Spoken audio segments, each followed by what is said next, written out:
Hello കൂട്ടുകാരെ, ഞാൻ ദുബായിൽ സ്റ്റേ ചെയ്തൊരു റൂമാണ് ഇന്ന് കൂട്ടുകാർക്ക് കാണിച്ചു തരാനായിട്ട് പോകുന്നത്. ഇത് വാഷ്റൂം, ഹീറ്റർ ഒക്കെ ഉണ്ട്. ഇത് കുളിക്കാനുള്ള ഏരിയ, ഇത് ഡ്രൈ ഏരിയ.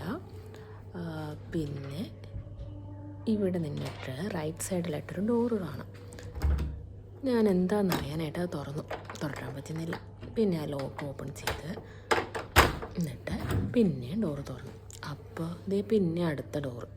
പിന്നെ എനിക്ക് മനസ്സിലായത് ഇത് ആ റൂമിനും ഈ റൂമിനും ഇടയ്ക്കുള്ള ഡോറാണ്. പിന്നെ ഞാൻ റൂമിൽ എന്തൊക്കെയുണ്ടെന്ന് നോക്കുമ്പോൾ ഈ ബാഡോട്ട് ഞാൻ നടന്നതാണ് കേട്ടോ, കുഞ്ഞ് ബാഡോട്ടെ. നല്ല വൃത്തിയുള്ള റൂമല്ലേ. ഒരു കുഞ്ഞ് അപ്പാർട്ട്മെൻറ്റിൻ്റെ ഫീലിംഗ് തന്നെ കിട്ടി എനിക്കിവിടേക്ക് വന്നപ്പോഴത്തേനും. ആ ലൈറ്റും ഒട്ടും എനിക്കിഷ്ടമായി. നല്ലൊരു ലുക്കില്ലേ കൂട്ടുകാരെ. എന്തോരം ലൈറ്റാ റൂമിൽ. വെള്ളം ചൂടാക്കാൻ പാൽപ്പൊടിയെ തൊട്ട് വെച്ചിട്ടുണ്ട്. ഇത് നോക്കിയേ, ജനലിലൂടെയുള്ള കാഴ്ച എങ്ങനെയുണ്ട്. പുറത്ത് അത്യാവശ്യം ചൂടാണ് കേട്ടോ, ചൂട് സമയമല്ലെങ്കിൽ പോലും. അടുത്ത് ഞാൻ അവിടുത്തെ അലമാര തുറന്നു നോക്കി. അലമാരയ്ക്കുള്ളിൽ നമ്പർ ഇട്ട് വെക്കാൻ പറ്റിയ ലോക്കറൊക്കെ